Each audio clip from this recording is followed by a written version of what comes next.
Hey there, it's another beautiful day, and we're rocking some iced coffee. Let's watch some stuff. Archaeologists have finally discovered how the pyramids were built. Every ancient structure that we discovered, such as the Göbekli Tepe, Easter Island, and the Terracotta Army, were all buried initially until we dug them up. Following this logic, a group of archaeologists decided to go to the deepest part of the Great Pyramid and illegally began digging down from there. About 30 minutes into digging, they stumbled upon a very solid material, which they were unable to break through.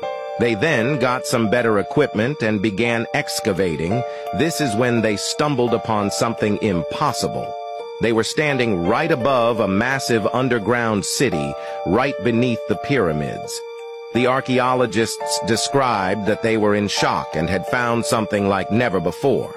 They slowly descended down the 30 FT drop, and that's when they realized that the city was exactly the size of the Great Pyramid and was built very precisely beneath it. They began seeing strange hieroglyphs carved on the walls of the buildings. The archaeologists got their books out and began translating some of the text. About 45 minutes later, it hit them. They put the text together and finally discovered how they built these structures. Comment for part 2. Is that real? Because that sounds real. I mean, we dig for stuff and we find all kinds of cool crap, but a city below the pyramids, I know there's chambers and like tunnels and things like that, but they were all mapped out when showing like how the pyramid was used for electricity generation. But a city? I don't know. Is that real? Let me know if that's real. I don't think that's real. That doesn't sound right. Not a city. I don't know. I just want to thank you so much for joining me for today's coffee talk. If you're having a good time, maybe you consider hitting that subscribe button and come back tomorrow because I'm making a new video every day. What's good, world? Chicago is another city that wasn't built. It was repurposed and reused.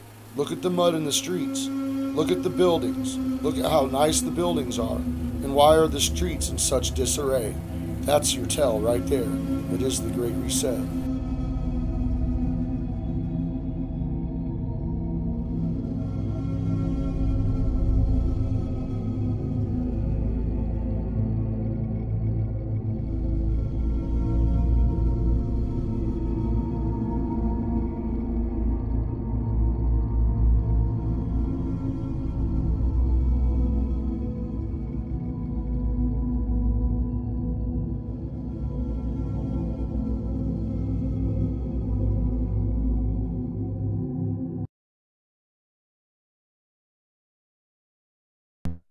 So that kind of blows yesterday's mud flood theory out of the water as far as like every 138 years there's this mud flood. If this was if that was in the early 1900s, these pictures were before the fire in Chicago in 1871. So was it like 6,500 years ago and they've just been like hanging out waiting to be dug up? I mean, hell, it wouldn't surprise me, right? It's not impossible. One of the most haunting and underreported incidents of a broadcast interruption actually took place on a local ABC affiliate based out of Wyoming, the interruption being appropriately referred to as the Wyoming incident. So the exact date of when this took place isn't quite known, but it's believed to have taken place sometime around the mid to late 80s. During the broadcast, the channel was completely interrupted with a series of cryptic messages and these sort of disturbing faces. These messages ranged quite a bit from, what hides in your mind you can't hide forever, but the most unsettling was always, you will see such pretty things. Whoever was behind this broadcast disruption was never found, and during the video, a sound frequency of 19 hertz was played for a prolonged period of time. For those who listen, this is known to cause headaches, severe dizziness, people could even pass out if they're listening for too long. So who really was behind the Wyoming incident, and how has the culprit never been caught? So, guess what I did? I had to look it up because I was thinking that's an awful lot like the Max Headroom hijacking. But this one is actually not a reality. It says it's an alternate reality game and possibly the very first creepypasta. So it was, if I may, it was originated as a tale about a video that reportedly drove viewers to madness. It didn't actually happen.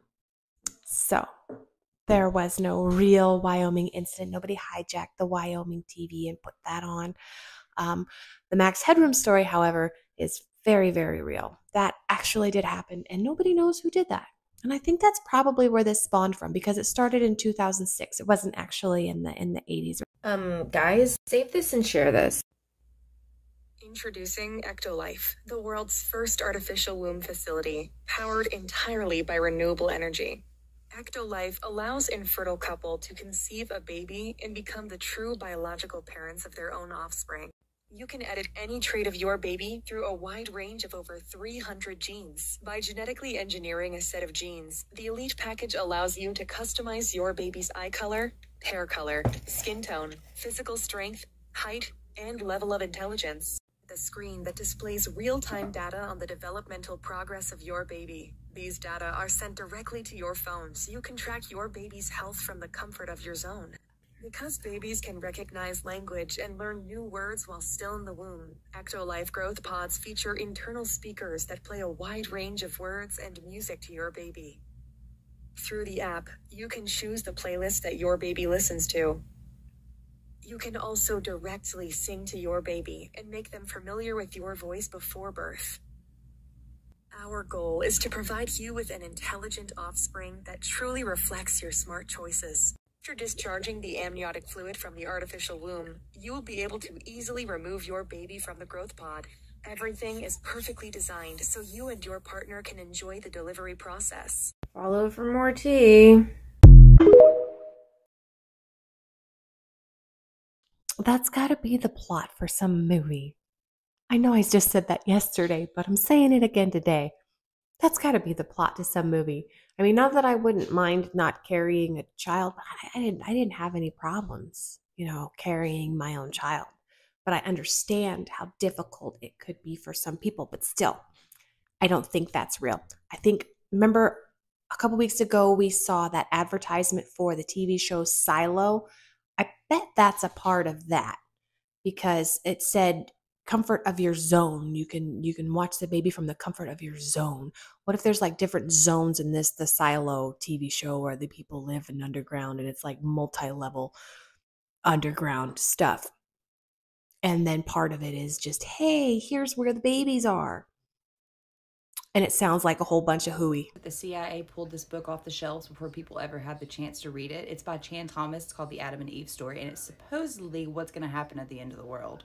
Second suspicious thing is that it's 45 pages, but that is a sanitized copy from the CIA that was released in 2013. You can see at the top of this page, that's where I got these from. You're welcome to go to cia.gov and find the entire document, well, the sanitized version of the document. But let's look at the first 6 pages and see what Chan Thomas predicted. This is the not suspicious at all intro that we have. Like Noah, like Adam and Eve, this too will come to pass. And then we get to page 3. Once we get to page 3, that's when all hell breaks loose on Earth. So to sum up page 3, we have hurricanes, earthquakes, America underwater, right?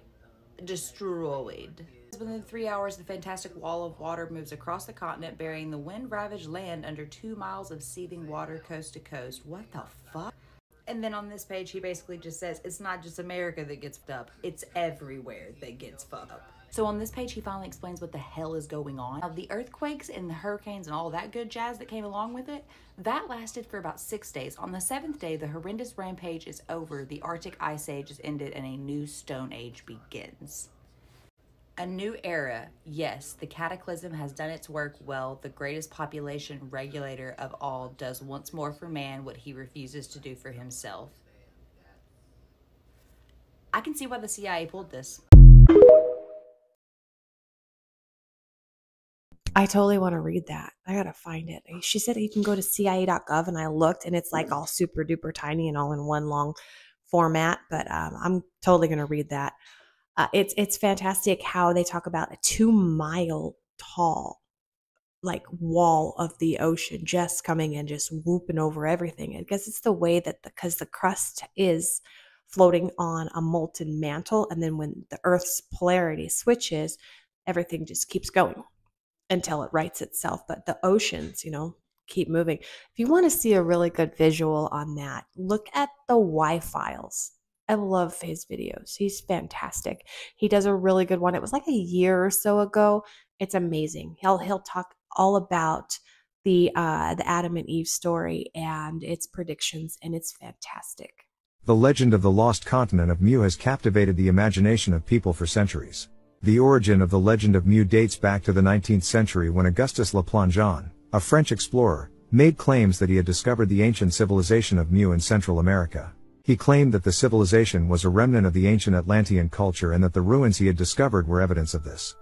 Le Plongeon also suggested that the ancient Greeks had knowledge of Mu and that the story of Atlantis was inspired by the legend of Mu. Some believe that Mu was located in the Pacific Ocean and that it was eventually submerged beneath the waves. Hawaii is considered by many to be a remnant of the lost continent of Mu due to the cultural, spiritual, and linguistic similarities between the ancient Hawaiians and the Mu people. Tahiti, one of the largest islands in the Society Islands, is considered by many to be a remnant of the lost continent of Mu.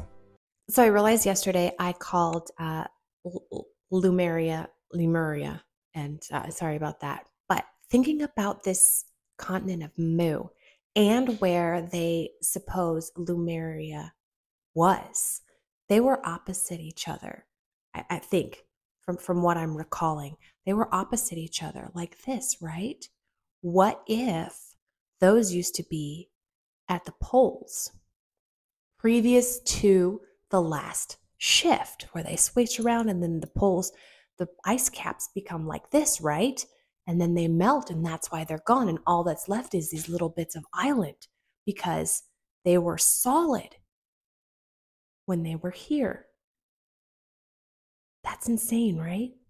It's not entirely impossible. I mean, and then when we shift, right, there's going to be tale of when there was those lands there, but they won't anymore. They'll be here. And then there will be different lands here. I totally think that I just worked something out in my brain here.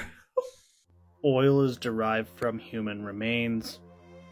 This is an interesting theory that tries to explain that the oil that is drilled, fracked, and otherwise acquired from the earth does not come from ancient decay, and in fact comes from more recent decay, human remains.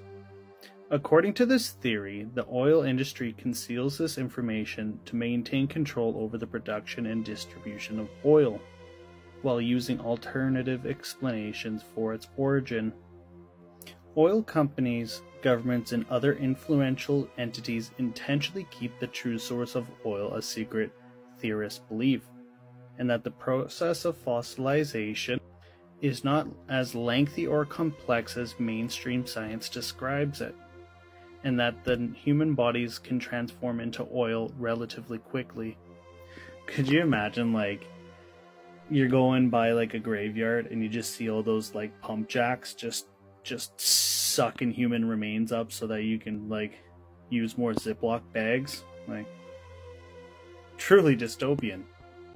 I can see a way for that to be partially accurate as far as the fossil fuels we're using being that of human remains. I don't think that they decompose nearly as quickly as he's positing here. But if you take into consideration our polar shifts, right, and previous civilizations, you take a look at where these oil deposits are plentiful. It's in areas that would have potentially been hospitable, habitable, and inhabited. And then, boom, here's the shift. Everything gets covered in mud and pockets of oil. That's a brain bender. Oh my gosh. Well, what are you going to do? If what we're seeing right now with the poles shifting is true, scientists starting to talk about how North Pole has shifted somewhere over Russia, moving towards Siberia. Let's say this continues and we have 3 miles of ice melting making the water in the entire world go up 40 meters, which is 120 feet. We're going to be losing some of our shores across the world. Manhattan's gone. But what would happen is, while this is going on, we would be seeing on Antarctica a reveal of a very ancient past. It would reveal to us many, many things that we're not even aware of down there, potentially. That's the other pole switch theory, that it's happening slowly, gradually, over time. The Earth is slowly tilting until it will become, I don't know if they think it's going to flip over completely or just partially, but the ice is going to be moving and things are going to come uncovered, and we're going to find out exactly what Antarctica has in store. Or it'll just flip really quick and we'll just all be gone. There's that too. Oh, well, this is going to be the end of it. I just want to thank you so much for hanging out with me today. I really appreciate your time, and I hope to see you tomorrow. Have a wonderful day. Here's my cutting room floor. 3, 2, 1. I never knew there was like a city below the pyramids. I mean, if there actually is one, is there?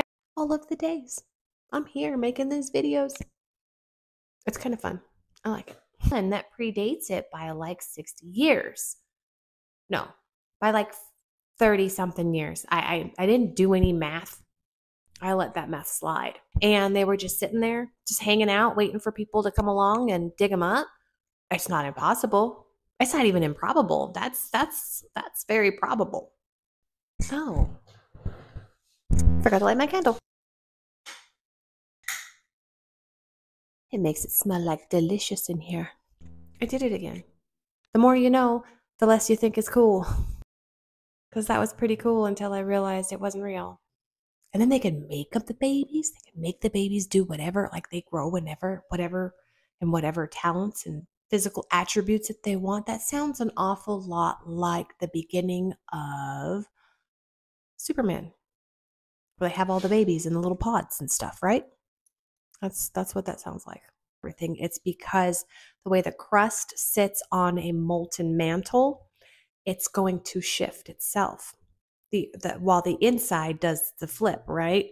Everything else is going to continue to spin, but it's going to spin in an erratic manner, and then the oceans are just going to keep going in that direction while everything else goes this way.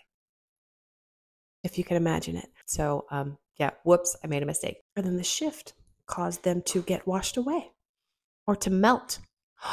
The shift caused them to melt, and that's why they're gone. Ooh, that's wow. I didn't even think about that. That's crazy. Okay, that's cool.